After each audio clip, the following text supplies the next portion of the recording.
questions. I think it was a very productive session. I think what's great about doing these and doing them more regularly is that you really kind of keep your finger on the pulse of what's happening with the industry. It means that you can actually really get a full 360 view of the market, of the industry, of what's happening. Some people have more information than others.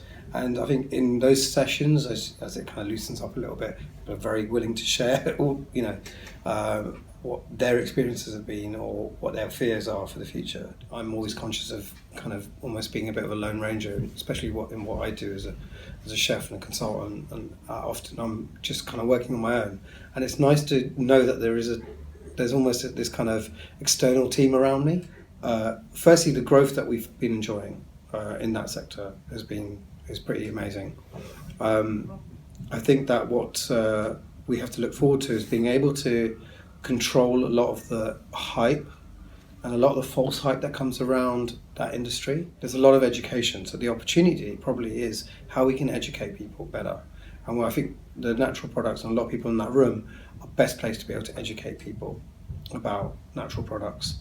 With that will come the opportunity of selling the right products to the right people and demystifying a lot of the claims that exist at the moment. So for me at the moment, it's I think that fermented products and things like that as a trend is really important, and I think people are really starting to focus in on their gut health, and a lot of that comes from Japanese ingredients. So my personal passion is around Japanese and Korean ingredients, and I really like to push those as much as possible. A lot of those products are fermented. We need to be conscious eaters. Yes, we do need to eat more vegetables. Yes, they are good for you. But I don't always subscribe to the fact that, well, if you eat less dairy or if you eat less gluten, then it's going to be better for you. I think everything is a balance and a moderation, and I think what's happened is that we've got this industry that's been split in so many different ways that people are making different claims all the time, and they're often linked to health. And I think actually we've just got to be a little bit conscious, a little bit sensible. And I always, as a chef, I would say cook more.